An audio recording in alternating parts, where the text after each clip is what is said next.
कहानी स्टार्ट होती है एक केव से जहाँ पर बहुत सारे सिपाही होते हैं। तभी वहाँ पर एक ब्लू मैजिक सर्कल दिखाई देता है जिसमें से वेपन्स निकलते हैं। उन वेपन से बहुत सारे वॉरियर्स घायल हो जाते हैं और कुछ मर जाते हैं। तभी वहाँ पर एक लेजेंडरी हीरो को बुलाया जाता है जिसका नाम होता है शागुरुआ, जो कि एकदम तैयार होता है किसी से लड़ने के लिए। और तभी हमें दिखाई देता है अपना मेन कैरेक्टर। हाँ यही है, बट ये अभी विलन है। फिर वो मॉन्स्टर शागुरुआ पर अटैक करता है जो कि वो आराम से डिफेंड कर लेता है। और जितने भी प्रीस्ट सागुरुआ के साथ होते हैं वो कहते हैं कि अभी भी लेब्रिंथ ग्रो कर रहा है। इसका कारण पियरलेस नेक्रोमेंसर क्रॉप्स गॉड है। फिर दोनों के बीच बहुत डेंजरस लड़ाई होती है। फिर क्रॉप्स गॉड एक मैजिक सर्कल बनाता है जिसमें से वेपन्स निकलते हैं और शागुरुआ उससे बच जाता है। क्रॉप्स गॉड एक मैजिक का इस्तेमाल करता है जिससे बाहर की दुनिया में जो सोल्स होती हैं वो सब इकट्ठा होकर एक बहुत बड़े एनर्जी बॉल क्रिएट करती है और उससे एक पोर्टल ओपन हो जाता है। फिर उस पोर्टल से बहुत सारी सोल्स निकलकर क्रॉप्स गॉड के पास आ जाती है। फिर क्रॉप्स गॉड डंजन में जितने भी स्केलेटन रखे होते हैं उन्हें एक मैजिक सर्कल में डालकर एक ड्रैगन में कन्वर्ट हो जाता है। फिर वो ड्रैगन सागुरुआ पर अटैक करता है, लेकिन सागुरुआ अपने मैजिक से अपनी सोर्ड को बड़ा कर देता है और उस ड्रैगन को काट देता है, जिसे देखकर वहाँ पर जितने भी प्रीस्ट रहते हैं वो कहते हैं कि क्रॉप्स गॉड कितना पावरफुल है। और वहाँ के लोग कहते हैं क्या शागुरुआ इस मॉन्स्टर को हरा सकता है। तभी क्रॉप्स गॉड अपने एक मैजिक से वहाँ पर स्केलेटन की आर्मी बुला लेता है। वहाँ पर जितने भी प्रीस्ट होते हैं वो ये सब देखकर डर जाते हैं, पर एक लेडी प्रीस्ट वहाँ पर कहती है कि सागुरुआ को कुछ नहीं होगा। फिर हम देखते हैं कि सागुरुआ अपनी ईवल आइज़ का यूज़ करता है। तभी हमें सागुरुआ की बैक स्टोरी के बारे में पता चलता है। जब शागुरुआ छोटा था उसके विलेज में जितने भी लोग थे सब मर गए थे और सिर्फ शागुरुआ अकेला ही जिंदा बच गया। और जितने भी सोल्स होती हैं वहाँ के लोगों की जो मर गई थी वो शागुरुआ से कहती है कि तुम जिंदा क्यों बच गए, तुम्हें भी हमारी तरह तड़प कर मर जाना चाहिए था।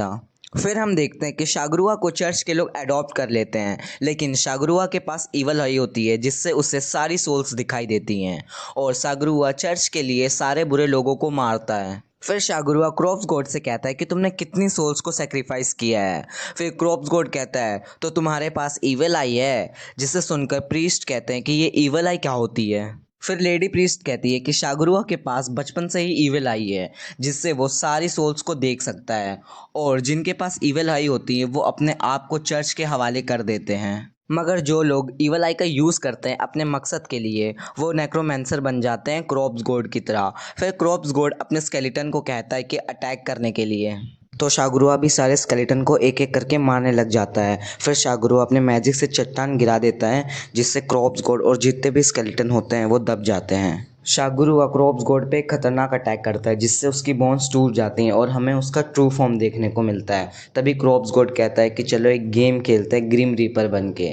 जिसके बाद वो एक मैजिक का यूज़ करता है जिसे देखकर शागुरुआ कहता है कि ये कैसा मैजिक है। फिर शागुरुआ भी अपना मैजिक यूज़ करता है और उसके जो प्रीस्ट होते हैं वो उसे प्रोटेक्शन देते हैं। शागुरुआ एक डेंजरस अटैक करता है क्रॉप्स गॉड पर जिससे उसकी शील्ड टूट जाती है। उस इम्पैक्ट से वहाँ पर एक बहुत बड़ा एक्सप्लोजन होता है और अब हमें एक बच्चे की आवाज़ आती है जो कहता है कि मेरी याददाश्त अब धीरे धीरे वापस आ रही है, कैसे मैंने पिछली बार एक स्पेल कास्ट किया था। फिर वो लड़का उठता है और देखता है कि वो एक पतली गली में पड़ा हुआ है और उसके गले पर चोट लगी हुई है। फिर जैसे ही वो पतली गली से बाहर आता है तो वहाँ की सोसाइटी को देखकर वो कंफ्यूज हो जाता है। तो गाइज अपना मेन कैरेक्टर यही लड़का है जो पिछली बार नेक्रोमेंसर था, वो रीइंकार्नेटेड हो गया है इस लड़के की बॉडी में और इस लड़के का नाम होता है पोल्का शिनोयामा। फिर हमें पता चलता है कि पोल्का को ड्रोन से कोई देख रहा होता है और जो बंदा उसे ड्रोन से देख रहा होता है वो सोचता है कि ये बंदा अभी भी जिंदा कैसे है। फिर वो किसी को कॉल करता है और कहता है कि रिट्राइव को कैंसिल कर दो। फिर वो कहता है कि मुझे विश्वास नहीं हो रहा है, गले पर उसके कट लगा है और फिर भी वो नॉर्मली घूम रहा है। पोल्का वहाँ पर एक स्क्रीन को देखता है और वो कहता है कि ये किस तरह का मैजिक प्रोजेक्शन है, मैं तो किसी भी तरह का मैजिक सेंस नहीं कर पा रहा हूँ। फिर पोल्का वहाँ के लोगों को देखता है और कहता है कि ये तो बहुत पीसफुल दुनिया लग रही है, और वहाँ पर एंट्री होती है दो पुलिस वालों की। वो पोल्का से कहते हैं कि तुम कौन हो। पोल्का उनकी लैंग्वेज समझ नहीं पाता। उसी समय उसके माइंड में कुछ ब्लिंक होता है, फिर उसे वहाँ की लैंग्वेज समझ आने लगती है और फिर वो कहता है कि अच्छा मेरा नाम पोल्का शिनोयामा है। फिर एक पुलिस वाला देखता है कि उसके गले पर तो बहुत खतरनाक एक इंजरी आई है और कहता है कि तुम्हें तो हॉस्पिटल जाना चाहिए। तभी वहाँ पर एक लड़की आती है जो कि पुलिस वाले के ऊपर से कूद कर आती है और वो पोल्का से कहती है कि शुक्र है कि तुम ठीक हो। फिर वो पोल्का को लेकर वहाँ से भाग जाती है और वो लोग एक गली में आ जाते हैं। फिर वो लड़की अपने आप को इंट्रोड्यूस करते हुए कहती है कि मेरा नाम मिसाकी साकिमिया है। फिर मिसाकी पोल्का से कहती है कि क्या तुम मुझे पहचानते हो, और पोल्का कहता है कि मुझे इस लड़की की मेमोरी कुछ कुछ याद आ रही है। तभी वो लड़की पोल्का को उल्टा लटका देती है और वो कहती है कि मैं तुम्हें बस चेक कर रही हूँ, और बहुत अच्छे से ही चेक कर रही होती है। फिर वो पोल्का से कहती है कि क्या तुम खड़े हो सकते हो, तुम गोश्त तो नहीं हो। फिर पोल्का उसको थैंक यू कहता है उसकी हेल्प करने के लिए। तभी वो लड़की कहती है कि मुझे थैंक यू मत बोलो क्योंकि अब तुम मरने वाले हो वापस से। फिर मिसाकी क्रोबार निकालती है और कहती है कि तुम्हारी ये हालत मैंने ही तो की थी, मगर तुम पिछली बार बच गए थे, लेकिन इस बार ध्यान रखूंगी। फिर पोल्का को उस लड़की के बारे में जितनी भी यादें होती हैं वो सारी याद आ जाती हैं, कैसे उस लड़की ने उस पर अटैक किया था। तभी पोल्का वहाँ से भागने लगता है। फिर वो एक जगह छुप जाता है और वो कहता है कि अगर मैं भागता रहूँगा तो मेरा सारा स्टेमिना ख़त्म हो जाएगा। और फिर वो कहता है कि इस बॉडी में तो मैजिक पावर ना के बराबर है। और पोल्का सोचता है कि मुझे तो कुछ समझ ही नहीं आ रहा है कि यहाँ पर क्या हो रहा है। और तभी वहाँ पर मिसाकी आ जाती है और कहती है कि मैंने तुम्हें ढूंढ लिया। फिर पोल्का जल्दी से वहाँ से भागने लगता है, लेकिन मिसाकी उस पर बहुत सारे चाकू फेंकने लगती है, लेकिन पोल्का उन सबको डोज कर लेता है। और मिसाकी कहती है कि पहली बार किसी ने मेरे अटैक को डोज किया है। फिर मिसाकी और पोल्का की फाइट होती है और पोल्का वहाँ से भागने की कोशिश करता है, लेकिन तभी मिसाकी उसके पैर पर चाकू मार देती है और पोल्का वहीं पर गिर जाता है। फिर मिसाकी उसको मारने वाली होती है, तभी पोल्का को उसकी पिछली लाइफ याद आ जाती है और वो कहता है कि मैं इस बार नहीं हारूंगा। पोल्का उस चाकू को मिसाकी के ऊपर फेंक देता है जो कि उसके बगल में जाकर लगता है। मिसाकी ये देखकर कहती है कि अमेजिंग, अब तो मुझे तुम्हें सावधानी के साथ मारना पड़ेगा।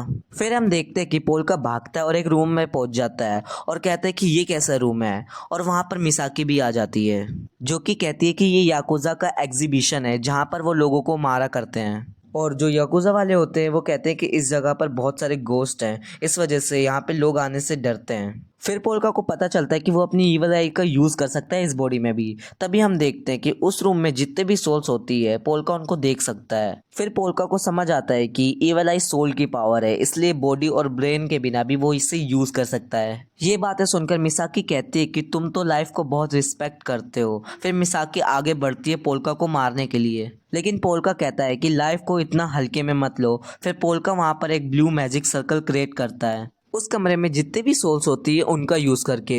फिर उस सर्कल से एक बहुत बड़ा स्केलेटन का हाथ निकलता है जो कि मिसाकी के आर पार हो जाता है और वहीं पर उसकी डेथ हो जाती है। पोल्का कहता है कि लाइफ को कभी भी वेस्ट नहीं करना चाहिए। फिर हम देखते हैं कि जो पर्सन पहले पोल्का को ड्रोन से देख रहा था वो अभी भी उन्हें ड्रोन से देख रहा होता है, और ये सारी चीज़ें देखकर वो हैरान हो जाता है। तभी हमें नेक्स्ट सीन दिखाया जाता है जिसमें सागुरुआ कहता है कि लगता है मैं अपना काम पूरी तरह से नहीं कर पाया। फिर उसकी जो लेडी प्रीस्ट होती है वो कहती है तुमने तो क्रॉप्स गुड को हरा दिया। तभी सागुरुआ कहता है कि जब मैंने लास्ट मोमेंट पर उस पर अटैक किया था तभी मैंने वहां पर एक टेलीपोर्टेशन स्पेल देखा था, और एक और बात, मेरे पास ईविल आई है तो मैं क्रॉप्स गॉड की सोल को देख सकता था, मगर वो वहां से बहुत जल्दी गायब हो गई। तो क्या सच में मैं क्रॉप्स गॉड को हराने में कामयाब रहा? फिर हमें नेक्स्ट सीन दिखाया जाता है जिसमें पोल्का मिसाकी से कहता है कि तुम्हारी वजह से मुझे मेरी पिछली यादें याद आ गई, और वो कहता है कि मुझे नहीं पता था कि तुम इस बॉडी को क्यों मारना चाहती हो, मगर तुम्हारा शुक्रिया कि तुम मुझे इस प्लेस पर लेके आई जहाँ बहुत सारी सोल्स हैं। फिर पोल्का अपने मैजिक से उसको उठाता है और कहता है कि चलो वहां पर मत सो, मगर उसको पता चल जाता है कि वो तो मर गई है, और उसका रिएक्शन देखने लायक होता है। तो गाइज इसी तरह हमारा एपिसोड 1 खत्म हो जाता है, और एपिसोड 2 के लिए लाइक एंड सब्सक्राइब करना मत भूलना। Bye bye.